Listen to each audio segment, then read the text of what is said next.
Bonjour à tous, bienvenue, 7 minutes chrono, la quotidienne politique de TL7, nouveau portrait de candidat aux élections législatives dans la Loire. Nous sommes avec Romain Brossard aujourd'hui, candidat lutte ouvrière aux élections législatives dans la première circonscription de la Loire. Romain Brossard, bonjour. Bonjour. On s'était vu il y a quelques semaines, c'était pour la campagne présidentielle. Cette fois-ci, vous souteniez évidemment Nathalie Arthaud. Nouvelle campagne législative pour vous.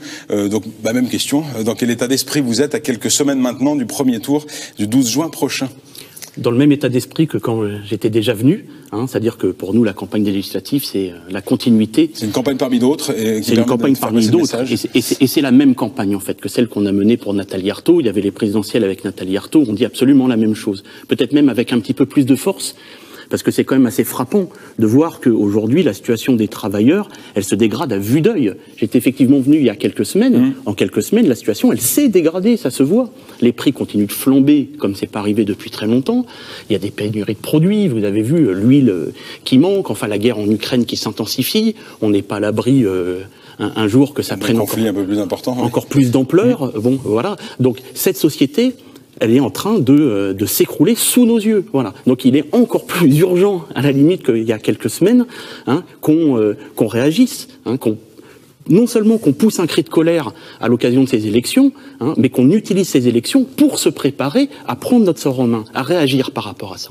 Et malgré le fait que tout s'effondre, comme vous le dites, on a l'impression que la voix du camp des travailleurs ou de lutte ouvrière est peu suivie. Quand on voit le résultat de Nathalie Arthaud à la présidentielle, ça confirme encore visiblement il y a un problème entre votre message et les résultats dans les urnes. Vous savez, nous, notre message, c'est un message de révolte, c'est un message de lutte. Nous, ce qu'on dit, c'est qu'il faut que les travailleurs, ils descendent dans la rue, ils prennent leur sort en main. Alors, c'est pas forcément facile à faire, évidemment, mais il n'empêche qu'il n'y a pas d'autre solution. Nous, on est communistes, on est révolutionnaires. Aujourd'hui, c'est des idées qui sont minoritaires. Bon, eh bien, il y a eu quand même, aux élections présidentielles, 200 000 voix pour Nathalie Arthaud.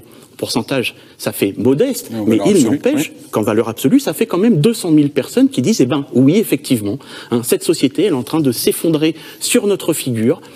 On se prend des coups par Macron, on s'en prendra par Macron 2, la réforme des retraites. Ce n'est pas possible et il va falloir qu'on se révolte, qu'on descende dans la rue. Voilà. C'est déjà un début, c'est déjà vraiment bien. Voilà. À nous d'aller voir déjà cela, pour dire, votre vote pour Nathalie Arthaud, il faut le confirmer dans les législatives, et d'autres pour dire, qu'est-ce qu'on peut faire pour s'en sortir? Est-ce que vous pensez vraiment qu'en votant pour un député X ou un député Y, le patron qui paye si peu de salaire, l'État qui paye si peu de retraite, vous croyez vraiment qu'il va changer d'avis? Vous croyez vraiment qu'il va dire, d'accord, j'augmente les... Pas du tout. Les seuls moments dans l'histoire, même ces 5 dernières années, les seuls moments où on a fait tousser un petit peu Macron, c'est qu'on est descendu dans la rue. Quand il y a eu la grève par rapport à la réforme des retraites, quand il y a eu les gilets jaunes. Et c'est ça qu'il faut se préparer à refaire dans les prochains mois. Votre point de vue sur l'union NUP, l'union des forces de gauche, à laquelle vous ne participez pas. Je ne participe pas. Qu'est-ce que ça vous inspire? On a l'impression, quand on lit l'édito sur le site internet de lutte ouvrière, que à peu près tout le monde est pareil. Vous savez, les promesses, ça remplit pas le frigo. Oui. Voilà. Alors, ils font des promesses. Si on était élu, on ferait ci, on ferait ci, on ferait ça. D'abord et d'une, c'est des petites promesses. Ils nous promettent le SMIC à 1 400 €. Mais c'est notoirement insuffisant. C'est pas possible. On ne vit pas avec 1 400 €. Là, le SMIC est à 1 300. Ne va pas assez loin, d'après vous. Et de très loin. Voilà. Et de toute façon, et on en a eu l'habitude avec les différentes moutures d'union de la gauche, là, dans le passé.